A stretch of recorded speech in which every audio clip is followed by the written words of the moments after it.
इस वीडियो में हम आपको बताएंगे पास्ट टेंस। पास्ट टेंस का मतलब है भूतकाल। तो भूतकाल का सबसे पहला जो भाग है वो है past indefinite tense.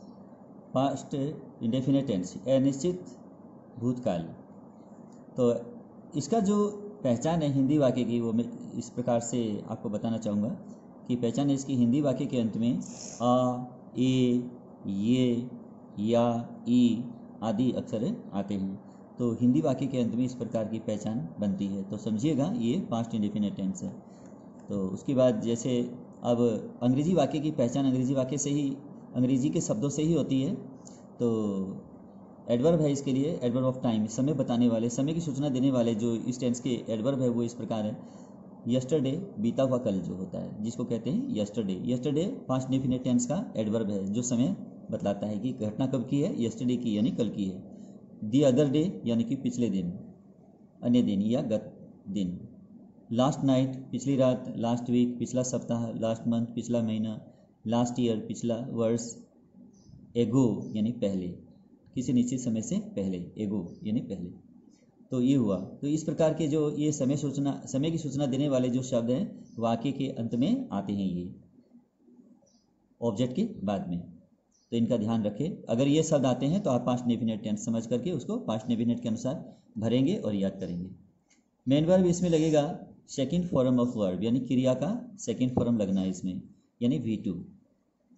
Helping verb इसमें है डिड, DID, डिड इसकी सहायक क्रिया है।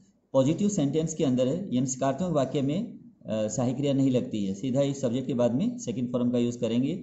और अगर आप वाक्य को प्रश्नवाचक करेंगे या नेगेटिव करेंगे तो आपको डिड या डिड नॉट का यूज़ करना पड़ेगा। डिड नॉट करेंगे तो नेगेटिव बन जाएगा, नेगेटिव में आप डिड नॉट करेंगे, और प्रश्नवाचक में आप डिड को सब्जेक्ट से पहले रखेंगे और वाक्य के अंत में प्रश्नवाचक चिन्ह लगा देंगे तो वाक्य प्रश्नवाचक बन जाएगा। तो ये हुआ। अब नेगेटिव जब आप बनाएंगे डिड के बाद में नोट लगाओगे, नोट के बाद में ये डिड नॉट हो गया। डिड नॉट के बाद में क्या है कि वर्ब की फर्स्ट फॉर्म का यूज़ किया जाता है। सेकंड फॉर्म जो है उसको फर्स्ट फॉर्म में बदल दें और डिड को निकाल दोगे तो फिर सेकंड फॉर्म बन जाएगा वापिस। अब इंट्रोगेटिव में क्या होता है कि सब्जेक्ट से पहले आप डिड को लगाओगे, डिड के बाद यानी सबसे पहले डिड लगाओगे, उसके बाद सब्जेक्ट की बारी आ जाएगी, सब्जेक्ट के बाद में आप वर्ब की फर्स्ट फॉर्म का यूज़ करोगे। सेकंड फॉर्म नहीं होगा यहाँ क्योंकि डिड लग गया, डिड के कारण यहाँ फर्स्ट फॉर्म का यूज़ होगा। उसके बाद में ऑब्जेक्ट लगाना है, ऑब्जेक्ट के बाद में प्रश्नवाचक वाक्य, इसलिए इंट्रोगेटिव मार्क लगाना होगा। अब इसका जो स्ट्रक्चर है वाक्य बनाने का जो रूल है वो इस प्रकार है। सबसे पहले आप सब्जेक्ट लगाओगे, सब्जेक्ट के स्थान पर क्या होता है, नाउन या प्रोनाउन होता है। तो उसके बाद में आप वर्ब की सेकंड फॉर्म, जो काम हुआ है या किया गया है उसकी सेकंड फॉर्म लगाओगे, यहाँ क्रिया की सेकंड फॉर्म, और उसके बाद में ऑब्जेक्ट लगाओगे यानी क्या या किसको यहाँ लगाओगे, और उसके बाद में क्या या किसको का जवाब लगाना है यहाँ, ठीक है। उसके बाद में आपको अगर कोई है तो एडवर्ब लगाएंगे आप, उसके बाद में आपको ये वाक्य पूरा हो जाएगा। तो देखिए आज का जो पहला सेंटेंस है मैं आपको लिखाना चाहूँगा। जैसे अब यहाँ मैं ये लिखता हूँ कि आई सॉ हिम, मैंने उसे देखा। मैंने या मैंने, सॉ मैंने देखा, हिम मैंने उसे, ये सब्जेक्ट है, ये वर्ब है, ये ऑब्जेक्ट है। आई सॉ हिम, मैंने उसे देखा लास्ट वीक, पिछले सप्ताह। मैंने पिछले सप्ताह उसे देखा, मैंने पिछले सप्ताह उसे देखा। तो इसमें अब पिछले सप्ताह, लास्ट वीक ये हो गया। अब लास्ट वीक यहाँ लग गया तो अब इसमें कौन सा वर्ब लगा है, सेकंड सब्जेक्ट के बाद में सेकंड फॉर्म का यूज हुआ है। तो आपको ये ध्यान रखना होगा, ये एडवर्ब है, समय बताने वाला, समय की सूचना ये देता है। उसके अब पिछला सप्ताह, अब तो कोई है नहीं, वो सो पिछला सप्ताह तो बीता हुआ समय है, तो यहाँ सी का सेकंड फॉर्म सा होता है, लगेगा। अब मैंने उसे पिछले सप्ताह नहीं देखा तो फिर ये नेगेटिव बन जाएगा। तो आप क्या करेंगे, आई डिड लिख करके और एन लिख करके अपॉस्ट्रोफी लगा करके आप टी लिख दीजिए। ये डिंट हो गया, डिडंट नहीं है, डिडंट इसका उच्चारण नहीं रहेगा, इसका उच्चारण है didn't.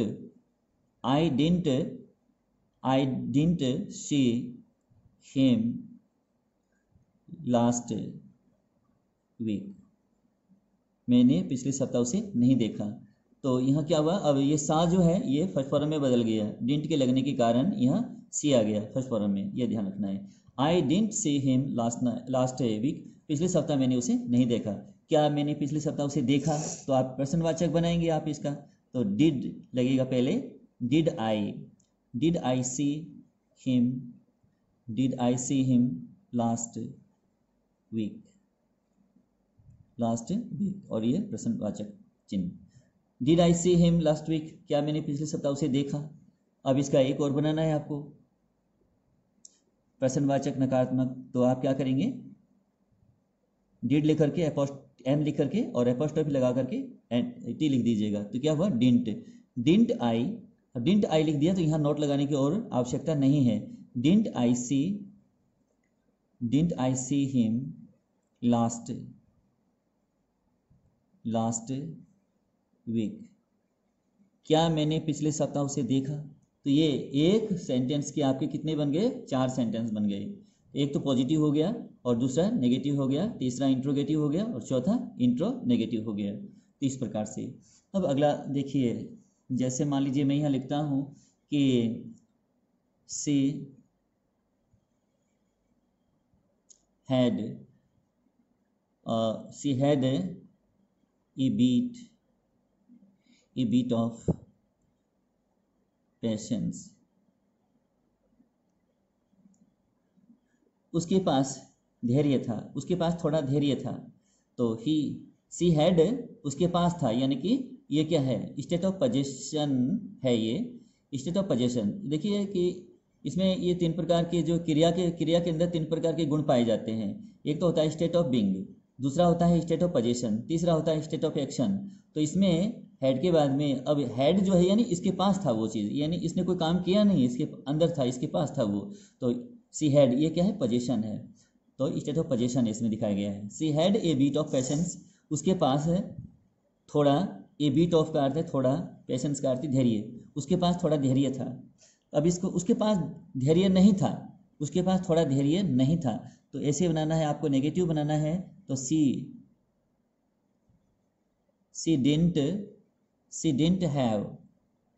didn't have a beat of patience, उसके पास थोड़ा धैर्य नहीं था, उसके पास थोड़ा सा सब्र नहीं था, उसमें थोड़ा सब्र नहीं था, ये भी आप कह सकते हैं। क्या उसके पास थोड़ा धैर्य था, क्या उसमें थोड़ा सब्र थी। तो इस प्रकार आप अगर आप प्रश्नवाचक बनाएंगे तो आप बना सकते हैं इस प्रकार से, डिड से। अब यहाँ हैव क्यों लगा, क्योंकि हैव की सेकंड फॉर्म हैड होती है और हैड का फर्स्ट फॉर्म क्या होता है, हैव होता है, ठीक है ना।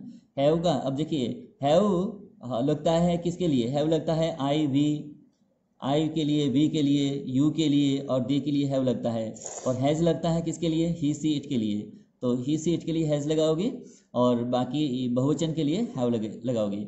अब हेड यहाँ सेकंड फॉर्म जो बना है हेड, इसका थर्ड फॉर्म भी तो हेड ही होता है। तो हैव हेड होता है, ठीक है। इस प्रकार से आप ध्यान रखेंगे। तो डिड सी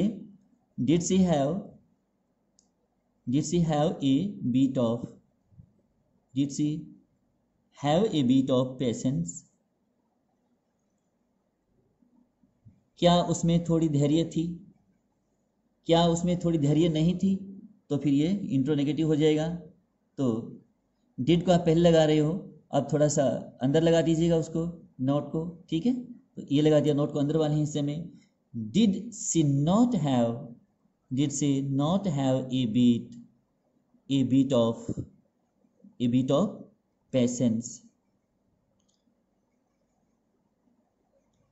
क्या उसमें थोड़ी सी भी धैर्य नहीं थी। तो ये कितने वाक्य बन गए, एक के 4 वाक्य। तो she had a bit of patience, उसमें थोड़ी सी धैर्य थी। She didn't have a bit of patience, उसमें थोड़ी सी भी धैर्य नहीं थी। Did she have a bit of patience, क्या उसमें थोड़ी धैर्य थी। Did she not have a bit of patience, क्या उसमें थोड़ी सी भी धैर्य नहीं थी। तो इस प्रकार से कितने वाक्य बन जाते हैं, एक के 4 वाक्य बन जाते हैं। तो देखिए अगला वाक्य जो है, इसको जैसे अब मान लीजिए हम लिखते हैं, ही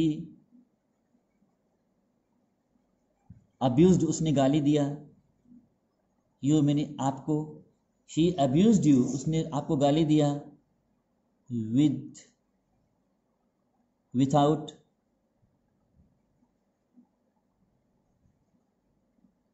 थिंकिंग, बिना सोचे समझे। ही अब्यूज्ड यू विथआउट थिंकिंग, बिना सोचे समझे उसने आपको गाली दिया, तो ये हो गया। या आता है ना, तो वाक्य के अंत में जो पहचान में नहीं बताए आ, ए, ये, या, ई, इस प्रकार से, ठीक है ना। तो ये हुआ। तो अब उसके बाद में इसका नेगेटिव बनाएंगे तो आप क्या बन जाएगा, उसने आपको गाली बिना सोचे समझे नहीं दिया, तो ये बनाना है तो ही डिड लिखिएगा। अगर आप पूरा लिखना चाहते हैं तो पूरा लिख दीजिए नोट, अगर संक्षिप्त में लिखना चाहते हैं तो डिडंट कर दीजिएगा। He didn't abuse. अब क्या करना है, अब्यूज करना है, अब्यूज नहीं करना है, इसका डी हटा देना है, क्योंकि सेकंड डिड लगे ना, डिड लगने के कारण यहाँ फर्स्ट फॉर्म का यूज करना है, तो आपको फिर वहाँ यहाँ यू लगाना होगा, तो ऑब्जेक्ट के रूप में। He didn't abuse you without thinking. उसने बिना सोचे समझे आपको गाली नहीं दिया, ये हुआ। क्या उसने आपको बिना सोचे समझे गाली दिया, तो डिड लगाना है आपको पहले। Did he abuse you without thinking, यहाँ लगाना है थिंकिंग। क्या उसने आपको बिना सोचे समझे गाली दिया। Did he abuse you without thinking, क्या उसने आपको बिना सोचे समझे गाली दिया, तो अंत में प्रश्नवाचक चिन्ह लगाना है, वाक्य प्रश्नवाचक जो है। क्या उसने आपको बिना सोचे समझे गाली नहीं दिया, तो इंट्रोनेगेटिव बनाना है, तो आप क्या करेंगे, डिड को आप पहले भी लगा सकते हैं और इसके पास नोट लगा सकते हैं, डिड के पास में शॉर्ट में। अगर आप इस तरह से नहीं करते हैं तो डिड ही नोट को अंदर लगा सकते हैं यहाँ ही के बाद। तो did he not abuse you, did he not abuse you without thinking, तो यहाँ आप थिंकिंग लिख दीजिएगा। तो ये क्या बन गया आपका, कितने वाक्य बन गए, के 4 वाक्य बन गए। इस तरह से आप चार वाक्य बना सकते हैं, अभ्यास कीजिएगा। तो ये था आज का हमारा पास्ट टेंस के अंदर पहला भाग जो था पास्ट इंडेफिनिट का। पास्ट इंडेफिनिट टेंस इसी को कहते हैं पास्ट सिंपल टेंस। दोनों एक ही नाम से हैं, अलग अलग नाम से हैं, लेकिन उसको चीज़ एक ही है। आपको पास्ट इंडेफिनिट कहिए, चाहे आप इसको पास्ट सिंपल कहिए। और पूरा अगर ये आपको वीडियो समझ में आ गया है, तो अच्छी तरह से समझ में आ गया है, तो उसके बाद आप लाइक कीजिएगा, शेयर कीजिएगा और अधिक से अधिक सब्सक्राइब कीजिएगा मेरे इस चैनल को। और आपके सब्सक्राइब करने से हमारा एक मोटिवेशन बढ़ता है, याद रखिएगा, लाइक कीजिए।